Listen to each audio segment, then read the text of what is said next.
Qué placer que estén de nuevo con nosotros en una edición más de Democracia en Pantalla, el programa que analiza series de televisión, películas y otros lenguajes audiovisuales que tienen que ver con este tema pues tan querido por la contemporaneidad que es la democracia, ¿no? Que después, bueno, se aterriza en algún sistema político, en un sistema electoral, quizá en algunos otros productos que tienen que ver con la participación política. Hoy vamos a analizar junto con el doctor Juan Carlos Abreu y Abreu la serie Borgen.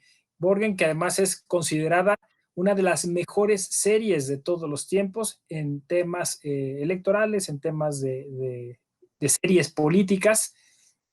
Algunos la colocan arriba de House of Cards, algunos quizá a la par, porque encima está West Wing, según los expertos, pero seguramente una serie que tienen que ver, además porque no hay mucho, digamos, desde la perspectiva europea, ¿no? En este caso danesa. Gracias, Juan Carlos. Juan Carlos es profesor de la Facultad de Derecho de la UNAM y también investigador en el Instituto Nacional de Ciencias Penales de México. Bienvenido.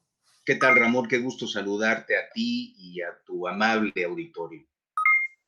Y pues sin más ni más, vamos a arrancarnos con esta interesante serie que ya lleva 3 temporadas, que cautivó a muchos, a muchas, y que tiene que ver, en principio, bueno, con una candidata a primer ministro dentro de este contexto de Dinamarca, que es una monarquía parlamentaria muy peculiar, muy curiosa, pero que seguramente tiene muchas conexiones con la política en otros países, como es el caso mexicano.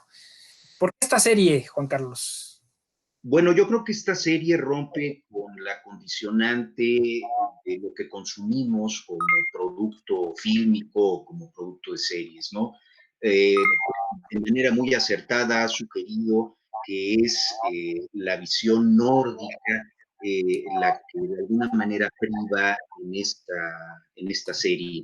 Eh, Consecuentemente no ves un discurso histriónico exacerbado, no ves excesos dramáticos, al contrario, eh, una, digamos, una trama muy equilibrada que observa con mucho cuidado la cotidianidad.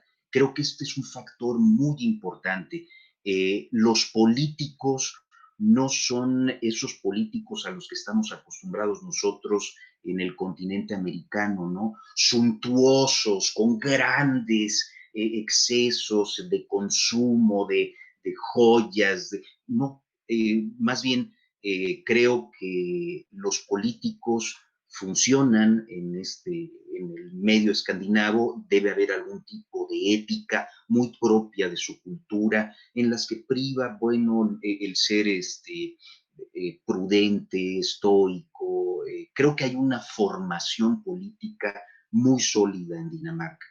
Eh, yo creo que también de los aspectos más importantes es el rejuego político, lo hacen con mucha seriedad. Eh, el factor que nos debería llamar la atención es las coaliciones. Esto es muy importante.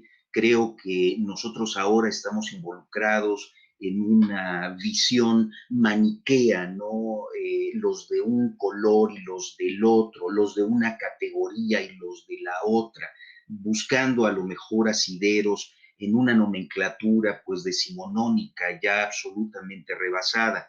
Eh, Aquí nos presentan, sin que sea el gatopardismo típico de nuestra democracia, políticos que de alguna manera piensan nuevamente sobre sus proyectos, los discuten, comparten puntos de vista y con libertad, ¿verdad?, pueden acudir a una u a otra posición sin ser condenados como traidores a su partido o algo así por el estilo.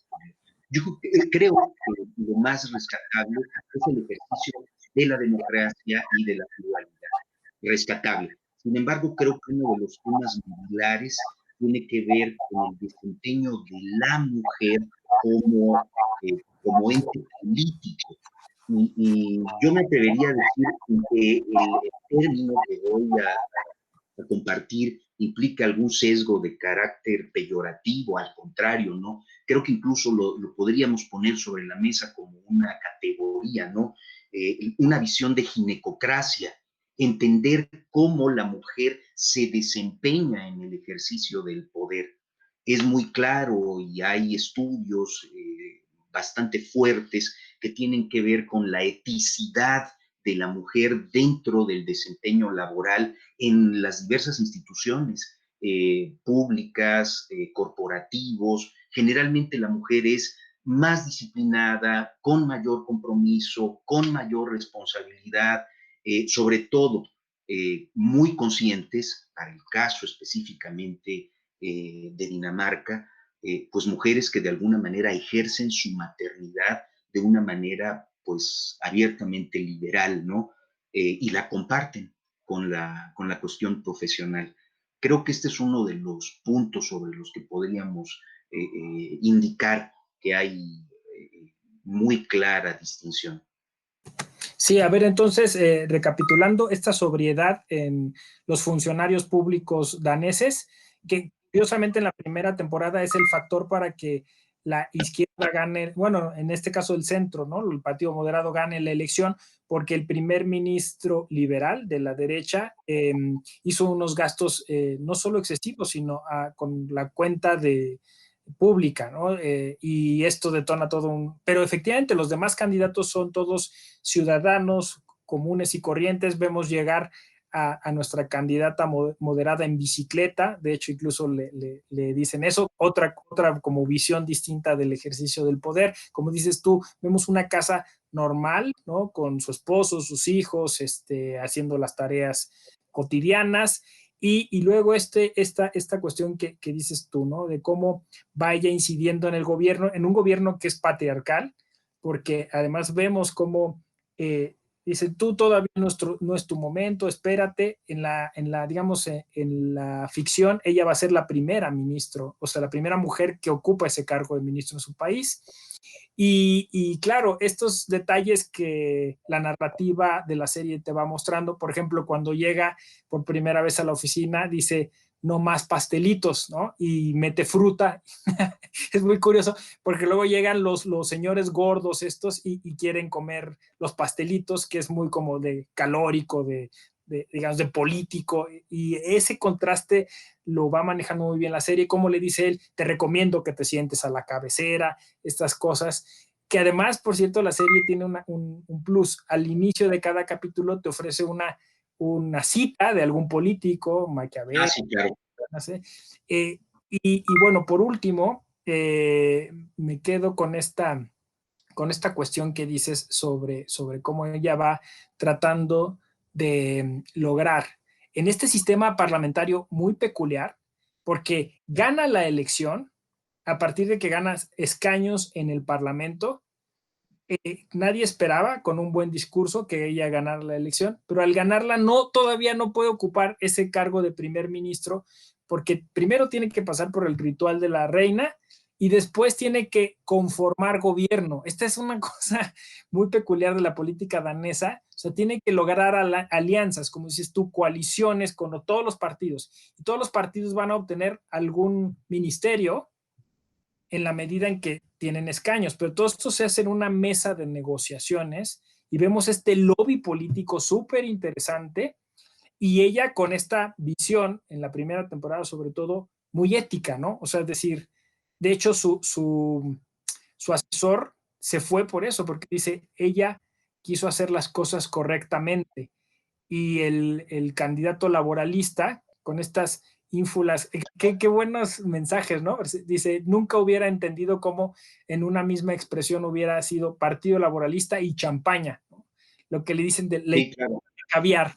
Estas referencias son maravillosas. La serie es genial, incluso a nivel, digamos, de producción, ¿no? O sea, visualmente es bonita, está muy bien llevada, y unas actuaciones me parece bien logradas. Yo creo que otro de los factores que podríamos recuperar es el papel que juegan los medios de comunicación y esta relación un poco tensa con el ejercicio del poder político. Esta relación que inclusive en algunos momentos llega a ser un condicionamiento, ¿no? También algo muy importante, la eticidad de los medios de comunicación. Estamos viendo esa confrontación entre un medio, además de todo, apadrinado por un viejo político mañoso, ¿verdad? Amarillista, sensacionalista, y por otro, pues la intención de hacer algún tipo de programa crítico, ¿no? Vemos por ahí que el conflicto en los medios de comunicación, pues son estas visiones un poco Montessori, ¿no? De cómo podemos manejar las cosas, la teatralidad, ¿no? El llamar la atención, el impactar en las redes sociales, ¿no? Entonces, una de las ideas que se extrae de ese contexto es pues la eticidad de la comunicación, ¿no? O sea, ¿para qué sirve el hecho de que como ciudadano te enteres nítidamente de una postura política? Creo que este es uno de los aspectos en los que deberíamos hacer énfasis. La eticidad, o sea, creo que es el punto en el que compartimos, ¿no? No vemos grandes escándalos, no vemos problemas como eso, ¿no? El primer ministro que le compra la bolsa a la señora y lo paga con la tarjeta de crédito, ¿no? Vamos, aquí vemos nosotros escándalos mucho más barrocos, ¿no? Por decirlo de alguna manera. Sí es importante la cuestión de la estructura parlamentaria. Creo que el Parlamento danés juega un papel muy importante porque además de todo, Copenhague, que es esa Dinamarca continental, también tiene adheridas, tiene anexionadas las Islas Feroe y una parte, bueno, pues Groenlandia, ¿no? Entonces, tiene impacto en el continente americano, en estas islas Feroe que están en el archipiélago del Atlántico Norte, que en realidad, digo, si vemos su densidad poblacional, pues es ridícula, ¿no? 50,000 habitantes. Cada una de estas, o sea, el reino de Dinamarca contiene, digamos, bajo un mecanismo de mancomunidad, la mancomunidad europea, tiene estos tres grandes estados, ¿no? Dinamarca, Islas Feroe y Groenlandia. Grandes estados territorialmente, les decía, ¿no? Groenlandia, por ejemplo, habita menos gente en Groenlandia que en alguna de las alcaldías de aquí de nuestra Ciudad de México. Me doy a entender, creo que es un efecto muy importante. El Parlamento danés, lo que denominamos, lo que entendemos como folketing, seguramente aquí los lingüistas nos podrán decir mucho, ¿no? El término folk estará vinculado con el pueblo. De hecho, el nombre castellanizado sería Asamblea de Gobierno del Pueblo. Es muy fuerte, tienen votos de censura. Eventualmente puede todo el Parlamento quitar al primer ministro y a los secretarios de Estado, ¿no? O sea, tiene un peso muy, muy importante. Creo que este es uno de los factores que habría que recalcar. Regresando al tema de la condición de la mujer, pues bueno, hoy por hoy, quien funge como primer ministro es Mette Frederiksen. Además de todo, es una mujer que nació en 1977. Es una mujer joven, es una mujer que además de todo está sólidamente incardinada en la sociedad danesa. Eventualmente recibió en algún momento críticas porque su hija está dentro de una escuela particular cuando ella había sido defensora de la educación pública, y ella respondió que hubiese sido hipócrita si no estuviera consciente que lo que priva para ella es el interés de su hija, no lo que diga la ciudadanía danesa.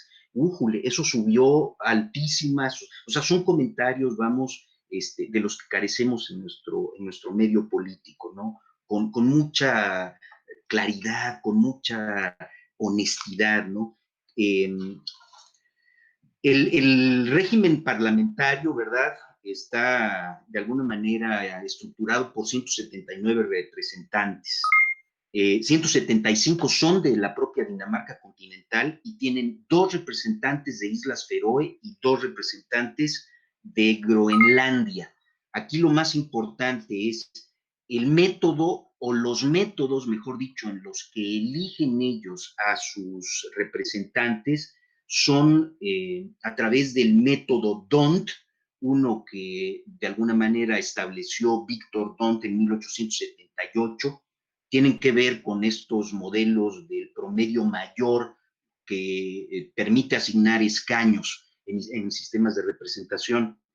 Y el otro, fundamentalmente, que tiene que ver con la proporcionalidad de los votos de los distritos, es el método de Sandlage. Consecuentemente, tienen 2 métodos para determinar quiénes llegan y cómo llegan a ocupar los escaños dentro del Parlamento, ¿no? Creo que en términos generales esto nos habla, ¿no?, de la estructura. No hay partidos grandes, más bien hay una multiplicidad de partidos, hay un rejuego muy interesante, como tú lo adviertes. La serie de alguna manera lo deja ahí plasmado, pero no está tan distante de la realidad. Sí hay un ejercicio de comunicación y de diálogo político muy norte. Esto quiero yo dejarlo muy por sentado. Si nosotros nos pusiéramos en una discusión bizantina a pensar por qué no copiamos esos paradigmas, simple y sencillamente porque no podemos, ¿no? Antropológicamente no es nuestra manera de ser. Consecuentemente, no podemos tomar los ejemplos del mundo nórdico. No hay que olvidar también que ellos tienen severos problemas vinculados con su condición colonial. Tienen que intervenir en una problemática africana porque ellos tienen severos problemas de migración, me doy a entender, y en consecuencia hay sensibles problemas sociales de discriminación, de exclusión, de proletarización. Hay que recordar que una de las políticas básicas del Estado danés, pues es este estado de bienestar, ¿no? Están muy preocupados por sostener el índice de desarrollo. Es una nación norte, pero que ahora tiene las repercusiones de ese sur hambriento que sube al norte y que además de todo deja problemas muy sensibles. No quiero dejar tampoco de lado que tocan temas de género terriblemente importantes. El de la prostitución, por ejemplo, es uno de los temas que a mí en lo personal me causó muy, ¿cómo decirlo?, posibilidades de apertura, ¿no? La diferencia, la distinción entre una víctima de trata de persona para explotación sexual, claro, pero también alguien que puede desempeñar como un oficio, ¿verdad?, la venta de su cuerpo. Creo que lo dejan incluso sobre la mesa como un tema de discusión. Pues la serie se grabó de 2010 a 2013 y a pesar de que al final deja abierto como que una posibilidad con eh, eh, esta mujer que hace el papel de Katrin Fonsmark, Birgit Hjort Sorensen, una verdadera belleza escandinava, ¿no? Una valquiria, como si ella fuese a ser una nueva generación de la política danesa. Bueno, pues no es así. Los productores concluyeron, solo son 3 temporadas y creo que, como muy bien has sugerido, es de obligada revisión y además de todo, de revisión con un sentido crítico, como lo estamos haciendo. Sí, pues apuntas temas muy, muy interesantes. Este tema de la prensa, ¿no? Y las elecciones que le da un cariz de thriller electoral, ¿no? El suspense que pone, pues, en la primera temporada a Catherine que está embarazada, que está involucrada en un, bueno, pues eso, en la muerte de uno de los principales políticos, que es el asesor de comunicación del primer ministro, y luego ahí como se va, en la segunda temporada se involucra también en una serie de crímenes, ¿no? De crímenes de Estado, ¿no? Como dicen, y entonces como la prensa en las 3 temporadas está involucrada y está, como dices tú, tirante entre una prensa amarillista que se basa pues en la estadística, igual hay mucha crítica a eso de la estadística, y también pues alguien que quiere descubrir la verdad, o sea, también este asunto de la verdad está ahí muy presente en toda la serie, y también ahí pues las heroínas vuelven a ser mujeres muy fuertes, mujeres comprometidas, digamos, con el cambio. El propio productor dijo que quería eso, que él quería a personajes femeninos con mucha presencia, idealistas en su caso, ¿no? Curiosamente, de lo último que señalabas, parece que el que Netflix haya comprado los derechos para retransmitirla le dio un nuevo aire, y hay quien está presionando, pues siempre pasa eso, ¿no? Para una temporada 4 ya financiada por Netflix, no sé si eso será posible, pero ciertamente esta serie tiene otra cosa que no tienen, bueno, que tienen parcialmente las otras series de elecciones, y es que se ha convertido en una especie como de reflejo de la política danesa. O sea, hay quien ha dicho que muchas de esas cosas han sucedido en la realidad danesa, ¿no? Y que hay como una especie de connivencia, y la serie se ha adelantado algunas cosas, incluso de la política danesa. Ese es un tema bastante interesante y peculiar. Creo que además Borgen, que toma el nombre del espacio en el que se realiza la política, es como decir la Casa Blanca o los Pinos, no sé, ¿no? Christianborg, Ajá, exacto. el Palacio de Christianborg, que de hecho es la sede de los 3 poderes de Dinamarca. Y Sí, ahí exacto. también es la sede de la reina Margarita II. Ahí está todo, ¿no? Y ahí vemos un poco cómo deambulan por las oficinas, vemos cómo, incluso esta escena en la que dicen que llegó la encargada del Museo Nacional para ver qué cuadros se van a colgar ahí. O sea, ves cómo se ejerce el poder en un país, como dices tú, de modo distinto. Me parece el otro tema que señalaste básico, el de la migración. Vemos un proceso, o sea, cómo lo electoral está ligado también a la reforma del Estado, reforma constitucional, ¿no? O sea, ella entra y su primer reto es, como primer ministro, impulsar una iniciativa legal que le va a servir como parámetro para saber si tiene la fuerza política para lograr la votación al interno del Parlamento. Esto es interesantísimo, o sea, porque en México está sucediendo eso, o sea, cómo hay una simbiosis entre lo electoral y también las decisiones que se toman a nivel Congreso. Muchas de estas votaciones que se hacen al interno del Parlamento llegan a lo electoral, que después son desechadas, pero es curioso porque hay como pues eso, un juego de poderes mucho más integral que solamente el momento de la elección, ¿no? O sea, esto se va hacia adelante, al grado que incluso el Partido Liberal vuelve al poder en la misma serie, ¿no? O sea, como diciendo que también un mensaje que me parece es para nosotros los mexicanos sobre la alternancia. O sea, creo que, como dices tú, no hay partidos fuertes, y eso está sucediendo en México. O sea, nosotros creíamos que eran siempre los 3 partidos fuertes de referencia, y hoy no. O sea, hoy puede que esté surgiendo el partido que va a gobernar en el próximo sexenio, no lo sabemos, ¿no?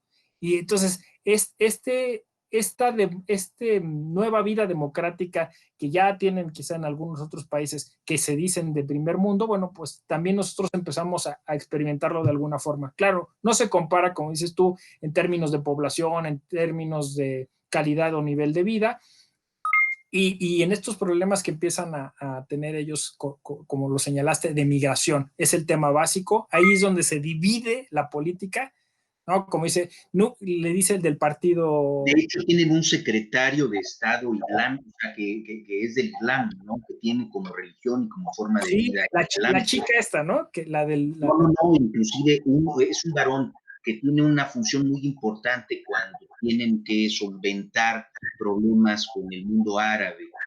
Una Este, representación, digamos, tienen que tener una representación política. claro, sí, claro. Creo que esto es un factor también que deberíamos tomar en cuenta, que ya las minorías presentes en este primer mundo norte y en este primer mundo escandinavo, pues son sensibles, ¿no?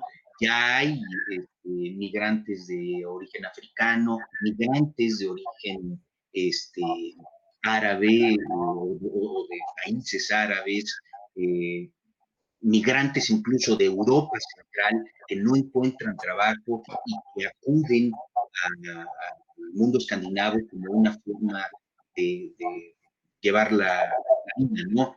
Eh, por ejemplo, España tiene importantes migraciones hacia la zona Sí, escandinava, de hecho, ¿no? pues eso va a cambiar la geografía europea de manera. Sin duda. Y lo vemos, por ejemplo, en el presidente del Partido Verde, que es Ibrahim, ¿no? O sea, claramente es un migrante.